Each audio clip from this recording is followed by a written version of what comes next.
E aí? No mundo da indústria, contar peças numa linha de produção é uma tarefa super comum. Mas já parou para pensar como fazer isso de um jeito rápido, preciso e, principalmente, sem encostar em nada? Pois é, hoje a gente vai mergulhar fundo no código de um projeto que resolve exatamente esse problema, usando um Arduino e um sensor. Vamos lá?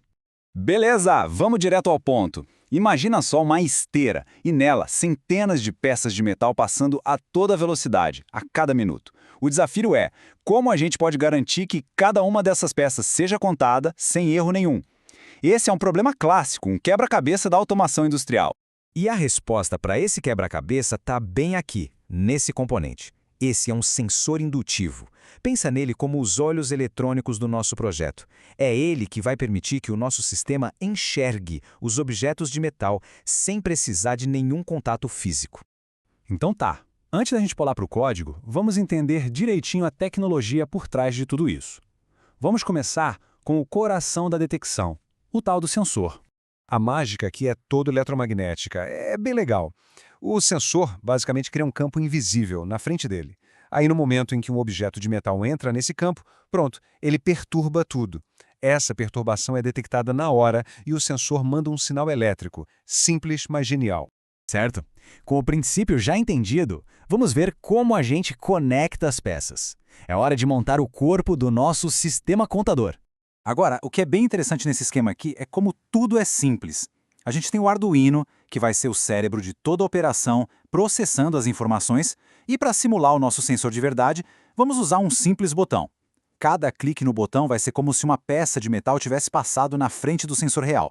E essa montagem toda se resume a, basicamente, 3 passos. Primeiro, o sinal do nosso sensor, o botão, vai para o pino digital número 2 do Arduino. Segundo, a gente usa um resistor de 10K em ohms na configuração pull-down. Isso é um truquezinho para garantir que o Arduino não tenha umas leituras meio doidas, sabe? Mantenha o sinal limpo. E por fim, a gente conecta a alimentação 5 volts e o Terra para dar vida ao circuito.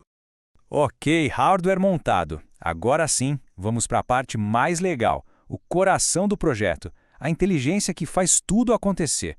Vamos mergulhar no cérebro digital, o código em C++, que vai comandar toda a operação.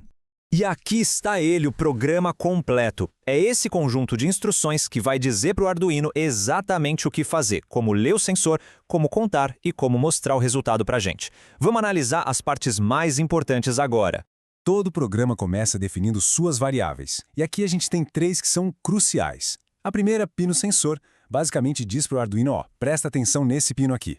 Depois vem a contador, que, bom, o nome já diz tudo, né? Guarda o total de peças contadas. E por último, a estado anterior. Ah, essa é a nossa variável secreta. Ela é a chave para a contagem funcionar perfeitamente. É aqui que a lógica fica realmente elegante. Tem um pequeno truque nesse código que evita um erro super comum e garante que a nossa contagem seja, assim, perfeita. Uma pergunta que pode surgir é, se o sensor manda um sinal alto quando detecta metal, por que a gente não soma um 1 no contador toda vez que esse sinal está alto? Parece fazer sentido, né? Mas isso levaria a um problemão. A solução para esse problemão está toda concentrada nesta linha de código aqui. Essa única condição é o que separa uma contagem toda bagunçada de uma contagem precisa, porque ela não olha só o agora. Ela compara o agora com o que acabou de acontecer. Então, o pulo do gato é este. Sem a variável estado anterior, o Arduino ia ficar maluco. Ele contaria milhares de vezes por segundo enquanto a peça estivesse lá parada na frente do sensor. Com ela, não. A contagem só acontece naquele instante exato da transição, sabe? Quando o estado muda de baixo para alto. Ou seja, no momento exato em que a peça chega. E é isso que garante uma peça passando uma contagem. Simples assim. É o poder da memória dentro do código. E olha que maravilha o resultado final. Lá no monitor serial do Arduino, a gente vê a prova de que a nossa lógica funcionou. Peça detectada, total 1. Total 2 e por aí vai. Uma contagem limpinha, sem nenhum erro. Ótimo! Nosso protótipo funciona que é uma beleza. Mas e agora? Vamos para a próxima etapa e ver como isso se traduziria para uma aplicação de verdade, lá no chão de fábrica. E aqui vai uma dica de ouro muito importante. Sensores industriais de verdade trabalham com voltagens bem mais altas que os 5 volts do Arduino. Se a gente conectar um desses direto, a gente queima a porta do microcontrolador na hora. Por isso, numa montagem real, é obrigatório usar um circuito chamado divisor de tensão para baixar essa voltagem e proteger nosso cérebro eletrônico. Outro detalhe do mundo real é o tipo de sensor. O da esquerda é um sensor faceado. O campo magnético dele é bem focado para frente. Então dá para embutir ele em estruturas de metal sem problema.